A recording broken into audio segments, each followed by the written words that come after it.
तो मुझे लगता है कि यहाँ पर ऐसा कोई बच्चा नहीं होगा जो अपनी माँ से प्रेम ना करता हो, ऐसा कोई व्यक्ति नहीं होगा जो अपने माता पिता का सम्मान ना करता हो। और अगर माँ बाप का सम्मान नहीं कर सकते हैं ना बेटा, फिर हम इंसान नहीं है। मैं डॉक्टर इंजीनियर की तो बात ही नहीं कर रहा हूं, मैं आईएएस पीसीएस की तो बात ही नहीं कर रहा हूं। इस समय आवश्यकता है कि आपके अंदर वो मानवता के गुण, वो आपके अंदर दया करुणा के भाव, वो संस्कार अगर नहीं जागे, अगर आप आज नहीं बदले ना बेटा, फिर कोई तुमको बदलने के लिए नहीं आएगा। अगर आज आप अपने आप को नहीं संभाल पाएंगे तो आज से 5 साल बाद फिर आपको कोई नहीं संभाल पाएगा। तो आज अपने आप को बदलिए, क्योंकि आपको आगे बढ़ के बहुत कुछ करना है बेटा। मैंने कहा ना, हमेशा अपने मनोबल को आगे बढ़ाइए। और आप तो बहुत सौभाग्यशाली है बेटा, आप तो इस इतनी सुंदर जगह में पढ़ रहे हैं। आप सोचिए अगर रुद्रप्रयाग, ऊखीमठ, धारचूला, मुनस्यारी या आप चमोली में उत्तरकाशी के किसी गांव में 10 किलोमीटर दूर जाके स्कूल जाते तो क्या स्थिति होती।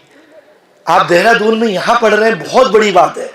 घोड़ा, मकान, अपना घर परिवार, बहुत गाड़ी नहीं हो सकती है तो क्या हुआ, गाड़ी आप लोगे ना। अरे अगर मम्मी पापा किराए के कमरे में रह रहे हैं तो क्या हुआ, तुम बनाओगे ना मकान, अपने माँ के लिए तुम बनाओगे, अपने पिता के लिए तुम बनाओगे। अभी तो पूरी जीवन बड़ा है, माँ भगवती की कृपा रही तो कम से कम आने वाले 50 साल तुम्हारे हैं बेटा। इन 50 सालों में मिट्टी, कंकड़, पत्थर में बैठ के भी आसमान में उड़ने का हौसला रखोगे। अरे आप यहाँ पर बैठ के भी 7 समंदर पार जाके भी अपने भारत के लिए, अपने राष्ट्र के लिए, अपने माँ बाप के लिए, उनको सपना, उनके सपनों को पूरा करने के लिए आगे बढ़ेंगे। लेकिन अपने आप को किससे बचाना है? कहते हैं जैसी संगत वैसी रंगत। और सबसे ज्यादा अगर आपको किसी से बचाना है, बचना है, तो वो ड्रग्स से बचना है, वो नशे से बचना है बेटा। कई बार आपको लगता है ना कि नहीं सर आपने तो बोल दिया, लेकिन क्या फर्क पड़ रहा है।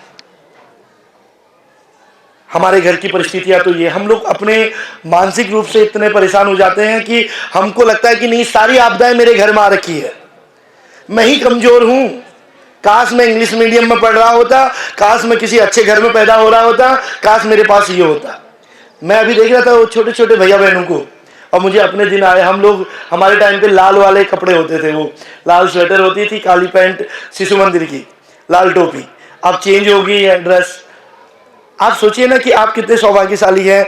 इसमें से बहुत सारे भैया बहन गेम्स में जाते नहीं जाते हैं?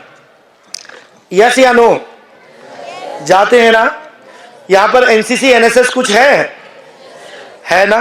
आप लोग एनएसएस के माध्यम से, एनसीसी के माध्यम से या अलग अलग माध्यमों से जब लीड करते हो, 15 अगस्त 26 जनवरी होती है, एनुअल फंक्शन होता है, आप लोग डांस करते हो, आप लोग क्रिकेट खेलने जाते हो, कोई कबड्डी खेल रहा है, कोई खो खो खेल रहा है, कोई अपनी सहेलियों के साथ घूम रहा है, कोई अपने दोस्तों के साइकिल चला रहा है। कभी महसूस करना बेटा गरीबी किसे कहते हैं, कभी महसूस करना कि वास्तव में गरीबी किसे कहते हैं, तो फिर तुमको समझ में आएगा कि गरीब तुम हो या वो बच्चा है।